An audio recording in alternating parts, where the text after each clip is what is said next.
Hi అందరికీ ఎలా ఉన్నారు? ఈరోజు నేను స్ట్రాబెర్రీ హార్వెస్ట్ చూపించబోతున్నాను. వీడియోని స్కిప్ చేయకుండా చివరి వరకు అయితే చూడండి. చూసారా? చిన్న సీడ్ నుంచి స్ట్రాబెర్రీ ప్లాంట్‌ని ఎంత ఈజీగా పెంచొచ్చో. ఒక 20 డేస్‌లోనే స్ట్రాబెర్రీ ఫ్లవర్ అనేది వచ్చేస్తుంది. పువ్వు పుట్టగానే పరిమళిస్తుందో లేదో తెలీదు కానీ, ఈ పువ్వు మాత్రం పుట్టగానే స్ట్రాబెర్రీ అయితే ఫామ్ అయిపోతుంది. చుట్టూ ఉన్న పింక్ పెటల్స్ అయితే రాలిపోయి, ఇలా చిన్న ఫ్రూట్ గ్రీన్ కలర్‌లో అయితే ఫామ్ అవుతుంది. మీకు కూడా ఒకేసారి మల్టిపుల్ బ్లూమ్స్ వస్తే పక్కనున్న బర్డ్స్ని కట్ చేసేయండి. అప్పుడే మెయిన్ ఫ్రూట్ చాలా హెల్తీగా ఫామ్ అవుతుంది. మనకే కాదు, అమెరికాలో ఉడతలకు కూడా స్ట్రాబెర్రీస్ అంటే చాలా ఇష్టం.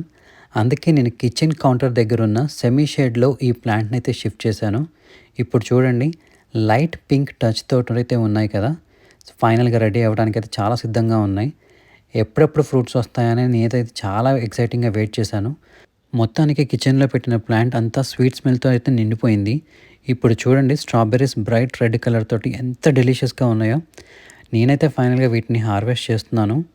రేపు మార్నింగ్ బ్రేక్ఫాస్ట్కి స్ట్రాబెర్రీ స్మూతీ అయితే నాకు రెడీ అయిపోయింది. ఈ వీడియో కనుక మీకు నచ్చినట్టయితే ఒక లైక్ చేయండి. అన్నట్టు మీకు విషయం తెలుసా? జనరల్గా మనం ఫ్రూట్స్కి సీడ్స్ లోపల చూస్తాం కదా, అలా కాకుండా సీడ్స్ బయట కనిపించే ఒకే ఒక్క ఫ్రూట్ ఏంటో మీరు గెస్ చేసి నా కమెంట్ సెక్షన్లో కమెంట్ చేయండి. మీకు హింట్ కావాలంటే ఈ వీడియోలోనే ఉంది. ఇలాంటి మరిన్ని ఇంట్రెస్టింగ్ ఫ్యాక్ట్స్ గురించి, అలాగే గార్డెనింగ్ టిప్స్ కోసం నా ఛానల్ అయితే సబ్స్క్రైబ్ చేసుకోండి.